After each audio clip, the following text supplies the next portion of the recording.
প্রত্যাশা করে প্রফেসর ইউনূস শহীদ তত্ত্বাবধায়ক সরকার যারা আছেন, আপনারা নির্বাচন নিয়ে জনগণের সরকার প্রতিষ্ঠা করবেন। গণতন্ত্র ফিরে এসেছে। আমার এই গণতন্ত্র ধ্বংস করার জন্য শেখ হাসিনা তাদেরকে এই সাধারণ মামলা দিয়ে তাদেরকে কারাগারে দিলেন, সাজা দিলেন। আজকে আমাদের বুঝতে হবে দেশের গভীর ষড়যন্ত্র হচ্ছে।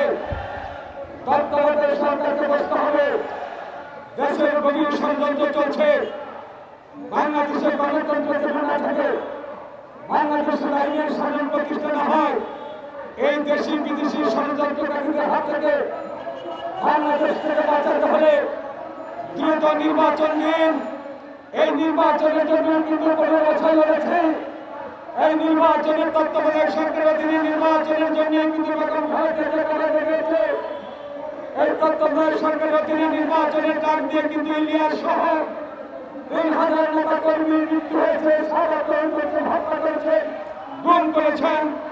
এই তত্ত্বাবধায়ক সরকারের জন্য কিন্তু আমাদের 5 আগস্টের পূর্বে ছাত্র জনতা রাস্তায় আকাতরে বুক দিয়ে তারা গুলিটা বহন করে মৃত্যুবরণ করেছেন। আজকে যদি এই তত্ত্বাবধায়ক সরকার নির্বাচনে তার বাহানা করেন, তাহলে ওই শহীদ আত্মার প্রতি বেইমানি করা হবে, এদেশের মানুষের সাথে বেইমানি করা হবে। আজকে আপনাদের জনগণের কথা বুঝতে হবে, দেশের গণতন্ত্র এদেশের মানুষ কি চায়। সে কারণে বলি, সংস্কার করেন। সংস্কার শব্দটা একটি প্রচলিত নিয়ম ব্যবস্থা। সংস্কার একটা 1000 বছরের রীতিনীতি। একদিনে বা 2 বছরের সংস্কার শেষ হয় না। যতদিন দেশ থাকবে, আইন থাকবে, শাসন থাকবে, ততদিন প্রয়োজনে রাষ্ট্রের সংস্কার হতে পারে। তাই এই সংস্কার সংস্কারের শব্দ দিয়ে বিলম্ব না করে দেশের স্বার্থে, গণতন্ত্রের স্বার্থে, আইনের সাথে দেশ রক্ষার সাথে নির্বাচন নিন।